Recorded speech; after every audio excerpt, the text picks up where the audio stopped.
हरिओम. योगदास श्री जयगणेश जोशी यांनी 60च्या वर आध्यात्मिक पुस्तके लिहिली आहेत. कठोपनिषद हे त्यातलंच एक पुस्तक. यामध्ये प्रत्यक्ष यमराज नचिकेताला मृत्यूबद्दलचे ज्ञान देत आहेत. योगेश्वर चरणी विनम्र होऊन कठोपनिषद जाणून घेण्याचा आपण प्रयत्न करूया. अध्याय पहिला, वल्ली दुसरी, श्लोक क्रमांक 23. न अयम आत्मा प्रवचनेन लभ्या न मेधया न बहुना श्रुतेन यम एव एषा वृणुते तेन लभ्या तस्य एषा आत्म विवृणुते तनुं स्वाम. अन्वयार्थ.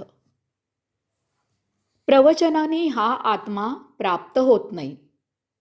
तसेच बौद्धिक विश्लेषणाने किंवा बहुश्रुत झाल्यानेही तो प्राप्त होत नाही.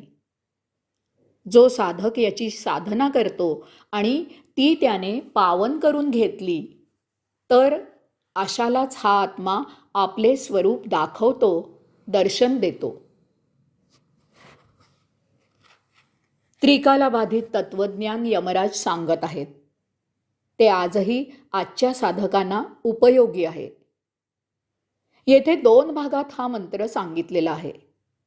आत्मा कोणाला प्राप्त होत नाही ते सांगून विशेष म्हणजे तो कोणाला प्राप्त होतो तेही सांगितलेलं आहे. अपाय सांगून सोडून न देता त्यावर उपायही सांगितला आहे. यमराज सांगत आहेत की नुसते प्रवचने देऊन आत्मज्ञान प्राप्त होत नाही. भाषणे प्रवचने पाठ करून त्याचा कितीही उद्घोष केला तरी त्यामुळे आत्मप्राप्ती होणार नाही. मौखिक पांडित्य उपयोगी नाही. ज्ञानाचा प्रत्यक्ष वापर केला तरच त्या ज्ञानाचा उपयोग होतो. आत्मानुभूती याचा अर्थ समजून घ्यावा. ही अनुभूती ज्याची त्याने स्वतः घ्यायची आहे, अनुभवायची आहे. पाणी प्यायले असता तहान भागते असे सतत म्हटल्याने तहान भागत नाही. त्यासाठी त्यावर पाणी प्यायचे असते. हे ज्ञान प्रत्यक्ष वापरात आणून पाणी प्यावे लागते, तरच तहान भागते. यंत्राची माहिती असून भागणार नाही. ते प्रत्यक्ष चालवता आले पाहिजे. अर्थात प्रवचनकारामुळे श्रोत्यांना आत्मज्ञानाची गोडी निर्माण होते हे सत्य आहे. परंतु त्या प्रवचनकाराला स्वतःला साक्षात्काराच्या दृष्टीने काही उपयोग होत नाही. यमराज हे सांगत आहेत की ते महत्त्वाचे आहे. कारण काही प्रवचनकार प्रवचने देऊन देऊन स्वतःला साक्षात्कारी समजू लागतात. त्यांच्याजवळ वक्तृत्वाची देणगी असते, प्रभावी व्यक्तिमत्व असते. लोक प्रवचनांना गर्दी करतात. त्या जोरावर ते स्वतःला साक्षात्कारी म्हणून घेऊ लागतात, म्हणवून घेऊ लागतात.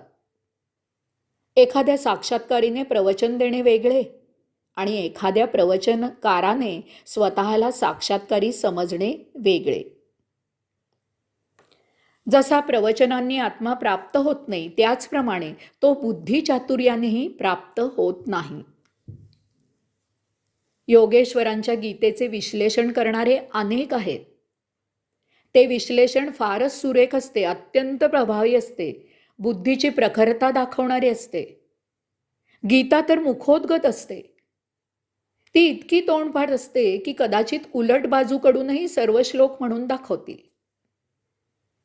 गीतेचे विवरण असे काही करतील की ऐकणारा मुग्ध होऊन जाईल. त्यांच्या विद्वत्ता प्रचूर भाष्याने लोक प्रभावी होतात. लोकांवर यांच्या बुद्धी कौशल्याची छाप पडते.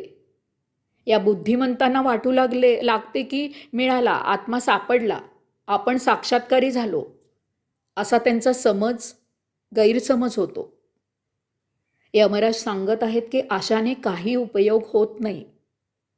अर्थात प्रवचनांनी जशी आत्मज्ञानाची गोडी लागते तशी बौद्धिक विश्लेषणाने आत्मज्ञानाची माहिती होते, ज्ञान मिळते.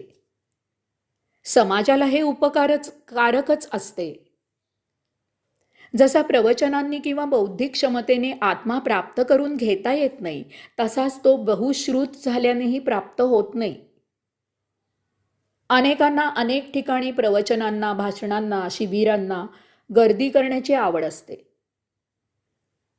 पूर्वी कीर्तनांना, पुराणांना, कथांना हे पूर्वीचे कथेकऱ्यांचे आध्यात्मिक दृष्टीचे कथन आहे. सध्याचे साहित्यिक कथाकथन नव्हे, लोक गर्दी करत असत. अशामुळे आपण परमात्म्याला प्राप्त करून घेऊ शकू असा काहींचा समज असे. आजही या अशा कार्यक्रमांमुळे आपण आध्यात्मिक वाटचाल करत आहोत असे काहींना वाटत असते. अर्थात अशामुळे परमेश्वरावर भक्ती निर्माण होऊन ती जोपासली जाते हे सत्य आहे. या कलियुगात बहुश्रुतपणाची ही फार मोठी उपलब्धी आहे हेही खरे आहे. काही जण याचा बाऊ करून स्वतःला आध्यात्मिक असल्याचा शिक्का मारून समाजात प्रतिष्ठा मिळवू पाहतात.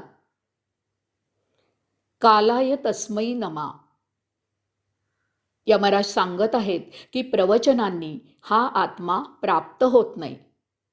तसेच बौद्धिक विश्लेषणाने किंवा बहुश्रुत झाल्यानेही तो प्राप्त होत नाही. याचे विवेचन आपण केले. आता आत्मा प्राप्त कसा होतो ते सांगत आहेत. यासाठी यमराजांनी 2 गोष्टी सांगितलेल्या आहेत. पहिली गोष्ट म्हणजे त्यासाठी अध्यात्म योग साधना करायला पाहिजे. नुसतीच जपमाळ घोकून आत्मा प्राप्त होत नाही. तो जप अंतःकरणात विराजित असलेल्या आत्म्याला भिडायला पाहिजे. तसेच परमेश्वराच्या अस्तित्वाचे विश्लेषण करून आत्मा प्राप्त होत नाही. ते अस्तित्व हृदयात कोरले गेले पाहिजे. आध्यात्मिक सभांना हजेरी लावून आत्म्याला आपल्या द्वारी खेचून आणता येत नाही. त्यासाठी अध्यात्म योगविद्या जाणून त्याचे आचरण करावे लागते. आता दुसरी गोष्ट यमराज सांगत आहेत ती फारच दुस्तर आहे. कारण यात साधकाच्या हातात काहीही नाही. सर्व काही आत्म्याच्या मर्जीवर अवलंबून आहे. अध्यात्म योगविद्येचे आचरण करूनही उपयोग होईलच असे नाही. कितीही साधना करा, त्याचा आत्म्यावर प्रभाव पडून तो तुम्हाला दर्शन देईलच असे नाही. कारण त्यासाठी तो दर्शनार्थी आत्म्याला पसंत पडायला पाहिजे. तर आणि तरच आत्मा अशाला आपले स्वरूप दाखवतो. अध्यात्म योगसाधना करून त्यानंतर ब्रह्माचरण करत आत्मा योग्यावर केव्हा अनुरुक्त होत आहे त्याची प्रतीक्षा करत शांत थांबून राहावे लागते. यासाठी किती कालावधी जाईल याचा भरोसा देता येत नाही. त्या दयाघनावर सोपवून आपण कशासाठी थांबलो आहोत तेच विसरून जावे लागते. ध्यान भावावस्थेत कालक्रमणा करत संन्यस्त वृत्तीने आयुष्यक्रमणा चालू ठेवावी लागते. यात चुकून जरी प्रमाद घडला तरी पुन्हा पहिल्यापासून फेरे घ्यावे लागतात. याची तयारी ठेवावी लागते. अशाने एक दिवस ते द्वार त्याच्या मर्जीने उघडून योगी आत केव्हा प्रवेशतो ते त्यालाही समजत नाही. हरिओम.